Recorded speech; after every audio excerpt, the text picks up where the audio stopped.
नमस्कार मित्रांनो, स्वागत आहे तुमचं सगळ्यांचं आपल्या लाडक्या युट्यूब चॅनलमध्ये। तर व्हिडिओवरती नसाल तर व्हिडिओला लाईक करायला विसरू नका आणि चॅनलला सबस्क्राईब करून सोबतचं बेल नोटिफिकेशन ऑन करायला विसरू नका आणि हा व्हिडिओ शेवटपर्यंत नक्की बघा। समर काढणार चक्क आता सर्वांसमोर अंशुमानला घराच्या बाहेर, तर दुसरीकडे मात्र स्वानंदी फोडणार अंशुमानचं थोबाड। तर नक्की काय घडतं चला संपूर्ण अपडेट जाणून घेऊया। तर मित्रांनो, तुम्ही पाहिलंच असेल की आता स्वानंदीच्या बाबांना अंशुमानबाबत सगळ्यात मोठं भयानक सत्य माहीत असतं। म्हणजेच ते आता स्वतः राजवाड्यांच्या घरी येणार असतात आणि समर आणि स्वानंदीला हे अंशुमानबाबतचं सगळं काही सत्य सांगणार असतात। पण त्याच्या अगोदरच मात्र मंदाकिनीने जो काही मूर्खपणा करून मल्लिकाला कॉल करून सांगितलेलं असतं की तुमच्या अंशुमानने जो काही ऑफिसमध्ये मूर्खपणा केलाय त्याच्यामुळे आमचे हे तुमच्या इकडे येतात आणि सगळं काय राजवाड्यांना सत्य सांगणार आहेत।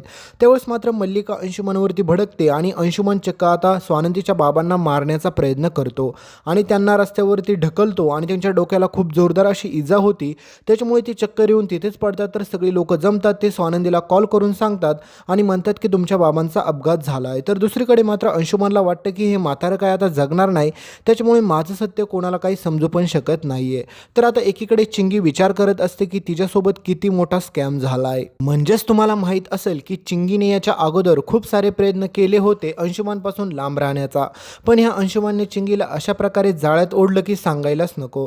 त्याच्यानंतर मात्र आता चिंगीला पश्चाताप होतोय की ती अंशुमानसोबत प्रेमात का पडली असेल। दुसरीकडे चिंगीला हे देखील समजायला लागतं की तिने किती मोठा मूर्खपणा करून ठेवलाय की घरच्यांपासून एवढं मोठं चोरीचं सत्य लपवून। कारण की तुम्हाला माहितीच आहे की ती चिंगीला जी चेन दिलेली असते सोन्याची, ती अंशुमाननेच ऑफिसमधून चोरून आणलेली असते। पण ह्या महामूर्ख चिंगीमुळे आपली बिचारी स्वानंदी सर्वांसमोर तोंडावरती कशी पडली तुम्ही पाहिलंच असेल। कारण की तुम्हाला माहितीच आहे की स्वानंदीने सर्वांसमोर चिंगीची बाजू घेतली होती, पण तरी देखील मात्र ह्या अंशुमानच्या प्लॅनिंगमुळे चिंगीने ती चोरीचा आरोप स्वतःवरती घेतला आणि त्याच्यानंतर मात्र बिचारे आपल्या स्वानंदीला देखील पश्चाताप होत असतो की हे सगळं कसं झालं असेल। आणि चिंगीला माहीत झालेलं असतं की आता अंशुमानसाठी दुसरी मुलगी बघायला सुरुवात केली, म्हणजे याचा अर्थ अंशुमान माझ्यासोबत लग्न करणार नाही। तर हा आरामखोर अंशुमान परत चिंगीला भेटायला जातो आणि म्हणतो की चिंगी काळजी करू नको, मी लग्न तुझ्यासोबत करणार आहे आणि मी फक्त इथे ही मुलगी फक्त बघण्याचा कार्यक्रम करणार आहे, त्याच्यामुळे माझी मुळात पण इच्छा नाही की ती मुलगी पाहण्याची। त्याच्यानंतर अंशुमान म्हणतो की कसली भिकार लोक आहेत, कारण की मला कोणाकोणाला जवळ करावं लागत आहे।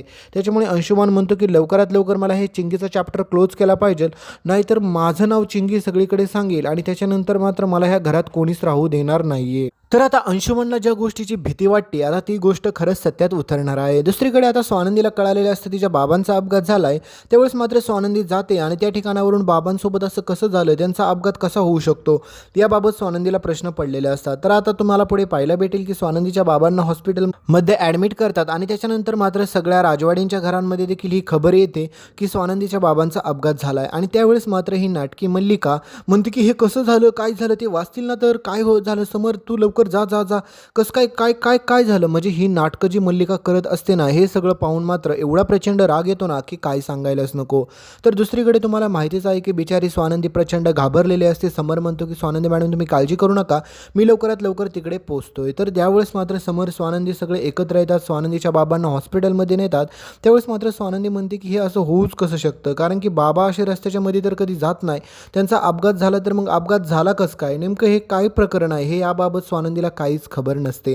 तर दुसरीकडे हा प्रकार घडलेला असतो फक्त आणि फक्त महामूर्ख स्वानंदीच्या आईमुळे, कारण की ती स्वानंदीची आई तुम्ही पाहिलंच असेल की इतकी मूर्ख आहे की तिच्याबद्दल काय बोलायलाच नको।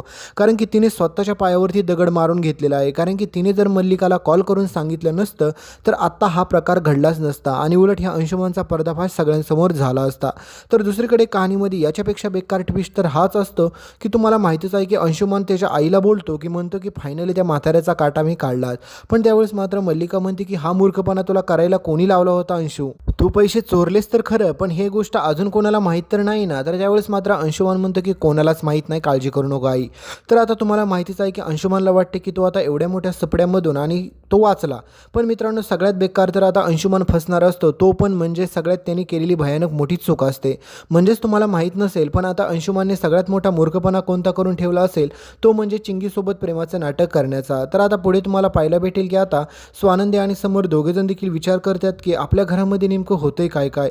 कारण की एकीकडे ते किमयाचं प्रकरण, दुसरीकडे मात्र आता तुम्ही पाहिलं चिंगीचं चोरीचं प्रकरण आणि तिसरीकडे मात्र स्वानंदीच्या बाबांचा अपघात. म्हणजे ह्या गोष्टी जरा थोड्याशा लिंक वाटत नाहीत का, असं स्वानंदी आणि समोर दोघंजण बोलत असतात. पण स्वानंदीला पूर्ण खात्री असते की बाबांसोबत असं घडलंय म्हणजेच नेमकं काय ना काय घडलेलं असणार आहे.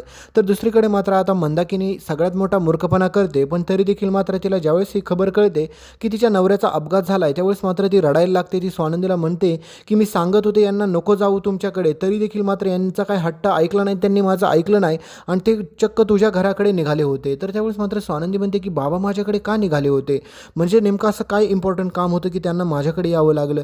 तर त्यावेळेस मात्र मंदाकिनी आता स्वानंदीला सत्य सांगून टाकते आणि म्हणते की तुमच्या ऑफिसमध्ये ज्यावेळेस मात्र हे आले होते ना त्यावेळेस मात्र त्या ऑफिसमध्ये अंशुमानने चोरी केली होती आणि त्याच चोरीची बातमी देण्यासाठी ते तुझ्याकडे निघाले होते. आणि हे सगळं ऐकल्याच्या नंतर मात्र स्वानंदी म्हणते की अगं आई काय बोलते तू, हे असं कसं शक्य आहे. त्यावेळेस मात्र आता तुम्हाला माहितीच आहे की मंदाकिनी म्हणते अगं खरंच स्वानंदी तुला माहीत नसेल पण तुझ्या बाबांना खूप मोठं सत्य माहीत होतं. ती चेन कोणी तुमच्या घरात चोरी झाली होती ना, त्या चिंगीने कोणी केली होती, त्याच गोष्टीची बातमी देण्यासाठी ते तुझ्याकडे निघाले होते. कारण की ते म्हणले की त्या मुलीसोबत अन्याय होतोय, त्याच्यामुळे आपण हे सत्य जाऊन सांगितलं पाहिजे. आणि चिंगीला पण ही खबर कळते की ज्यावेळेस मात्र अंशुमानने फक्त ती चैनच चोरलेली नसते तर दुसरीकडे अंशुमानने मात्र स्वानंदीच्या बाबांना धक्का मारून त्यांना मारण्याचा प्रयत्न देखील केलेला असतो.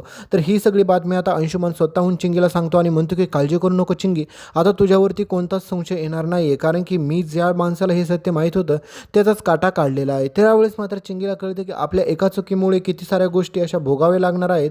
त्याच्यामुळे चिंगी म्हणते की मला खरंच सत्य स्वानंदीला सांगितलंच पाहिजे.